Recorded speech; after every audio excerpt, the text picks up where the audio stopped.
नमस्कार। व्याख्यान के इस तीसरे भाग में हम सार्वजनिक ऋणों से लाभ, हानियां तथा भारत में लोक ऋण में वृद्धि के क्या कारण हैं, इस पर चर्चा करेंगे। सार्वजनिक ऋणों से क्या लाभ प्राप्त होते हैं, इसको मैं बिंदुवार स्पष्ट कर रही हूँ, जिसमें फर्स्ट पॉइंट है प्राकृतिक आपदाओं का सामना संभव है। यानी सरकार जो ऋण लेती है उस ऋण से प्राकृतिक आपदाओं का सामना कर सकती है। प्राकृतिक आपदाएं जैसे बाढ़, अकाल, सूखा, महामारी जैसे वर्तमान में कोरोना का मुकाबला किया जा सकता है। सेकंड पॉइंट है देश की रक्षा संभव, क्योंकि ऋणों से प्राप्त धन को आधुनिक अस्त्र शस्त्र, गोला बारूद आदि खरीदने के लिए व्यय किया जा सकता है। अतः सार्वजनिक ऋण लेकर देश की रक्षा संभव की जा सकती है। तीसरा है आर्थिक विकास। विकासशील देशों में लोगों की बचत करने की क्षमता सीमित होती है। इसको दूर करने के लिए महत्वपूर्ण साधन लोक ऋण है, जिससे धन प्राप्त कर आर्थिक विकास में लगाकर लोगों की आय, रहन सहन का स्तर, रोजगार आदि अवसरों में वृद्धि की जा सकती है। चौथा पॉइंट है औद्योगिक विकास। सरकार लोगों से प्राप्त धन को देश के औद्योगिक विकास में लगाती है, जिससे उद्योग धंधों का विकास होता है और नए नए उद्योग धंधे स्थापित किए जाते हैं। अंतर्राष्ट्रीय संबंधों का विकास। सार्वजनिक ऋण विदेशों से भी लिए जाते हैं, इससे दो देशों के बीच अंतर्राष्ट्रीय संबंधों का भी विकास होता है। ये तो थे सार्वजनिक ऋण के लाभ। अब देखते हैं सार्वजनिक ऋण या लोक ऋणों से क्या हानियां हैं, जिसमें फर्स्ट पॉइंट है अपव्यय। सार्वजनिक ऋण सरकार को आसानी से मिल जाता है, अतः सरकार की प्रवृत्ति अपव्यय की हो जाती है, जो उचित नहीं है। दूसरा पॉइंट है विदेशी दबाव। इसे ऋण देने वाले देश का प्रभाव बढ़ता है, जो अपने अनुसार नीतियों को मनवाने की कोशिश करते हैं। और तीसरा है अनावश्यक ऋण।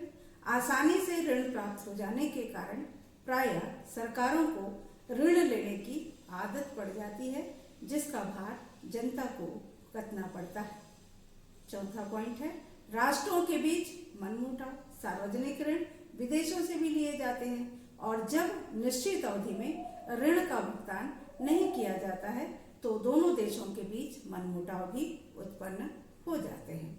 और पांचवा पॉइंट है कमियों को छिपाना। सार्वजनिक ऋणों से देश अपनी आर्थिक कमियों को भी छिपाने की कोशिश करता है। इससे अर्थव्यवस्था में अनेक दोष उत्पन्न हो जाते हैं। तो ये था सार्वजनिक ऋणों के लाभ और हानि। अब हम देखते हैं भारत में सार्वजनिक ऋणों में वृद्धि के क्या कारण हैं। भारत में सार्वजनिक ऋणों में वृद्धि हो रही है, जिसके कारणों को मैं बिंदुवार स्पष्ट कर रही हूँ। पहला है आर्थिक नियोजन। भारत में 1 अप्रैल 1951 से आर्थिक नियोजन की नीति अपनाई गई थी, जिसके कारण अरबों रुपए व्यय किए गए हैं, जिससे देश का विकास हो सके। इस कारण भी सार्वजनिक ऋणों में भारी वृद्धि हुई। दूसरा पॉइंट है सार्वजनिक क्षेत्र का विस्तार।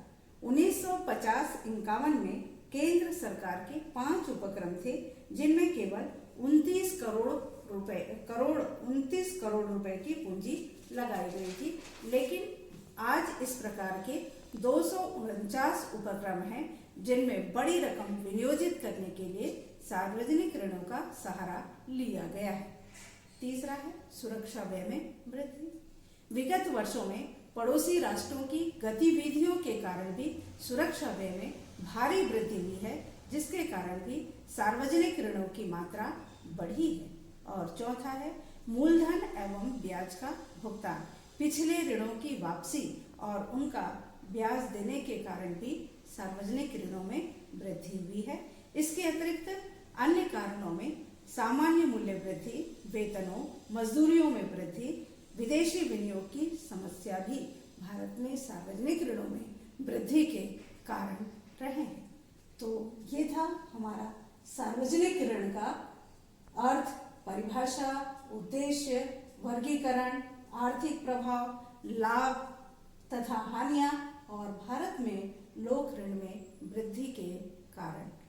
आशा है मेरे इस व्याख्यान से आपको अपने अध्ययन में सुविधा प्राप्त होगी। धन्यवाद।